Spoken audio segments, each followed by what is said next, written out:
So Joe Biden has announced. They're announcing this is from Politico. They got some insight into who Joe Biden is thinking of appointing. They say the front runners. This isn't set in stone. These are the front runners. Susan Rice. Isn't that nice? Doug Jones. Wow. What a rise to power for Dougie. Health and Human Services, Michelle Olujan Grisham. Transport, Eric Garcetti, mayor of Los Angeles. You know why he's giving him transport? Because Garcetti, he's the guy that needs as many ways out of Los Angeles as possible. That's why. Oh, Meg Whitman. Energy, Ernest Moniz. Interior, Tom Udall. Agriculture, Heidi Heitkamp. Veterans Affairs, Pete Buttigieg. He's trying to build a cabinet as popular as he is, Joe Biden, apparently. Who's Meg Whitman, Jimmy? Meg Whitman spent a fortune and lost. I hope she does something with money.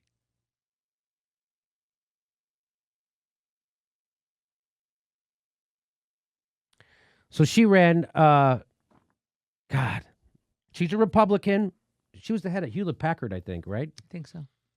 And she lost. So the Democrats voted against her. The people voted against her. And her punishment for that is to be rewarded with a spot in Joe Biden's administration. So no matter if we vote against these Republicans, Democrats put them back in government. That's what Joe Biden is doing right now. Where is his good friend Bernie Sanders on this hit list? Not nowhere. Democrat Doug Jones loses Alabama Senate seat to Republican Tommy Tuberville. I can't believe the guy who could barely beat a pedophile didn't last that long in the Senate. Heidi Heitkamp ousted by Republican Kevin Cramer from North Dakota Senate seat. I'm noticing a trend here. Friends of the Earth. Heidi Heitkamp's record. Here's Heidi Heitkamp's record. Siding with pesticide companies over consumers. Sponsoring bills to shield factory farms from pollution reporting. She blocked agriculture conservation measures. She's blocking agriculture conservation measures. She's supporting fossil fuel pipelines. And she's got a massive big oil campaign money. She's the wrong choice for the United States Department of Agriculture. That's Friends of the Earth. They're a blue check. They tweeted that out. I don't entirely understand the logic behind building a cabinet largely of people who lost races or drove companies into the ground. But that's just me. Maybe put some competence in there instead, hoping the scoop is wrong. Ugh. Hey, maybe if you load a cabinet full of losers, you don't really give a shit. Is that true? Biden's pick for energy secretary is reported to be Ernie Moniz. Moniz? Ernie is a fossil fuel lobbyist. Well, Joe Biden's staying on brand. It's almost like they don't give a shit about the people. It's almost like that. Jimmy, once Biden is in office, we're gonna push him left. Everybody's going to push him left. Push him left. Biden's likely pick for Pentagon chief is Michelle Flournoy. She was the principal author of the 1997 paper laying the ideological groundwork for endless war and has played a key role in every U.S. war since the 1990s. She looks nice, though. Wow. She looks nice, right? Is she the angel of death for the American empire? She's the advocate of endless war and limitless budgets, Pentagon budgets. She'd be exactly the wrong choice for Biden's defense secretary, which is why she's going to be Biden's defense secretary. Hey, Mitt Romney has been asked to lead Health and Human Services in a Biden administration.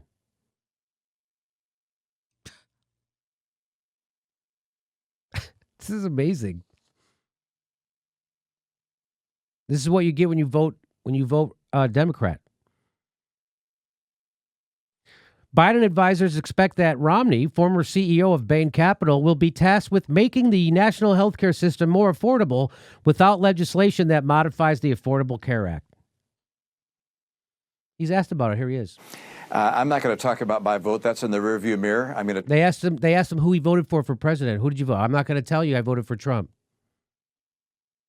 I'm not going to talk about my vote. That's in the rearview mirror. I'm going to talk now about how I can work with the new president.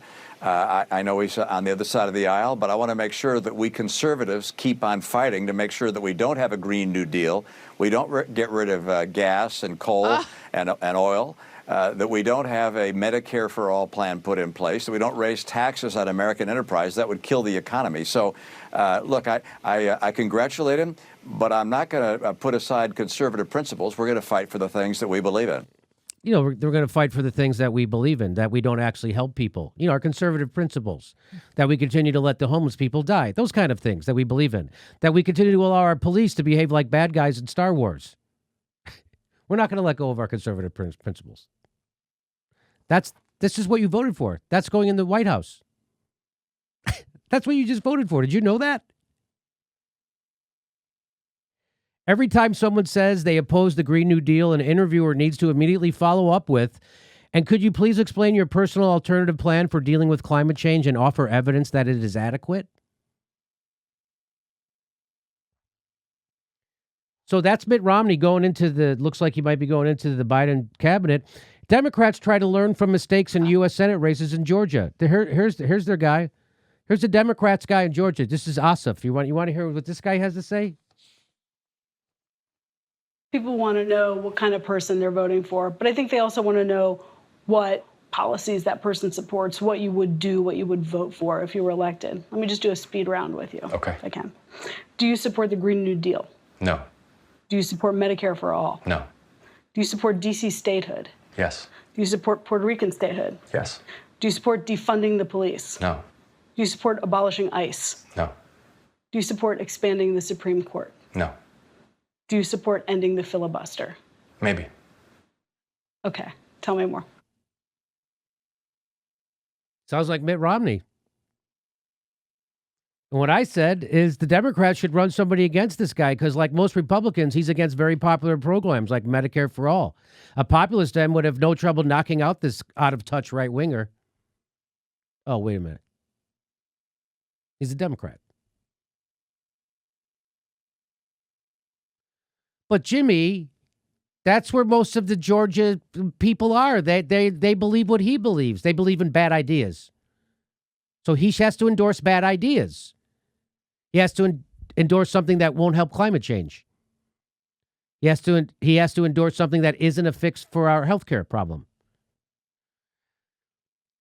So I just want you to know, do you favor or oppose each of the following? Increasing federal government spending on green and renewable energy.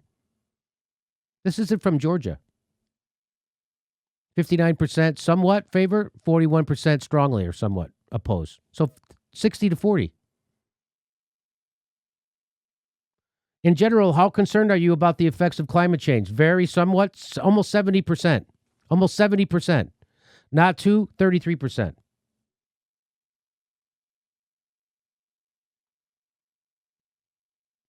Democrats try to learn from mistakes, and you really doesn't sound like it. Doesn't sound like you're trying to learn from your mistakes in the U.S. Senate race in Georgia.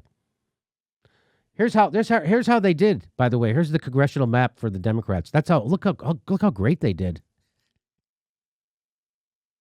I still can't figure out how electing Joe Biden didn't transfer to people retaining their positions. You tell me. I don't understand that math. I don't understand how somebody voted for Trump and then said, "Oh, I'm going to vote Republican for the representative." Or I don't understand. So how that's that what turned you're out. getting with the Mitt Romney cabinet, and that's what you're getting with Ossoff. You're getting Mitt Romney, Yes.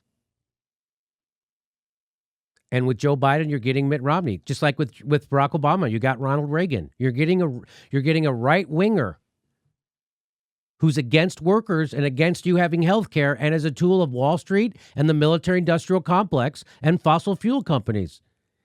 Keep telling me the difference between Donald Trump and Joe Biden. The difference is Joe Biden's going to be getting a lot more evil shit done.